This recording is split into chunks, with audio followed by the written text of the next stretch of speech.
Kia ora. This Christmas story is called Grandma McGarvey's Christmas.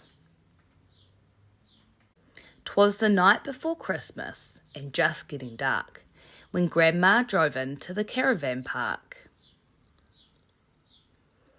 "My usual spot," she chortled with glee, and she jerked to a halt by the flying fox tree. "Come on, Pooch," she called as she hauled out her gear. "It's time to get festive. Christmas is here. Now let me see.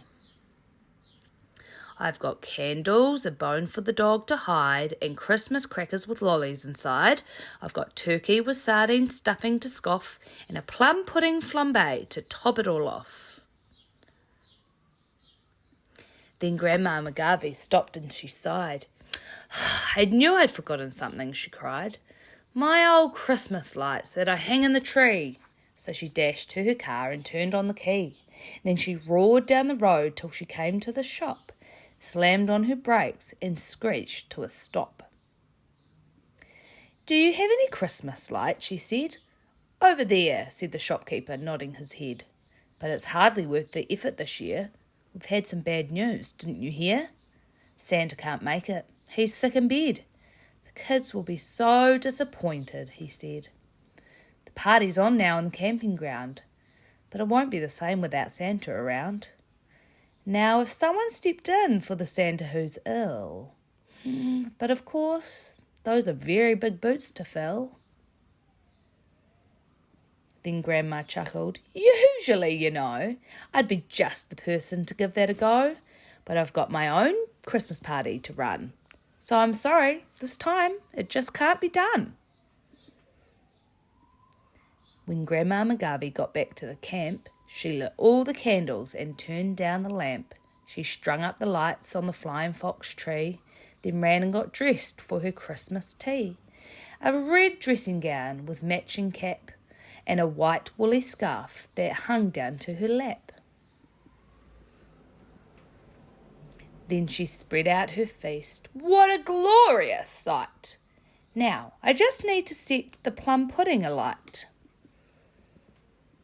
The pudding went whoosh and glowed in the dark. Then it spluttered and flared and shot out a spark, and the dog gave a yelp and scampered outside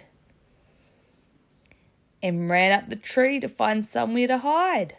But he tangled himself in the Christmas tree lights, which started to crackle and fizz in the night. "Don't panic," yelled Grandma, and she raced up the tree, and the dog leapt towards her and clung to her knee.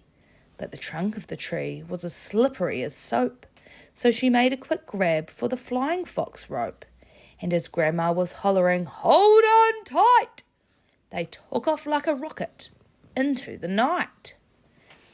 The dog shut his eyes and covered his face as they sped through the dark at a frightening pace, heading straight for a crowd which was gathered below. Then Grandma McGarvey exclaimed, "Well, what would you know? It's the Christmas party!" She started to grin. "I hope they don't mind us dropping in." Then a child looked up and began to call, "It's Santa! He's turned up after all!"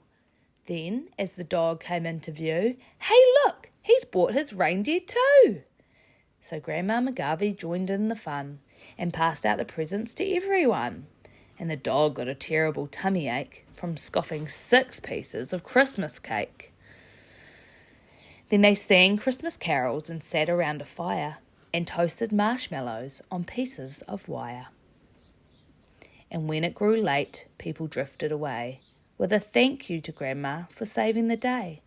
"My pleasure," beamed Grandma. "It's been a delight. Merry Christmas to all, and all a good night."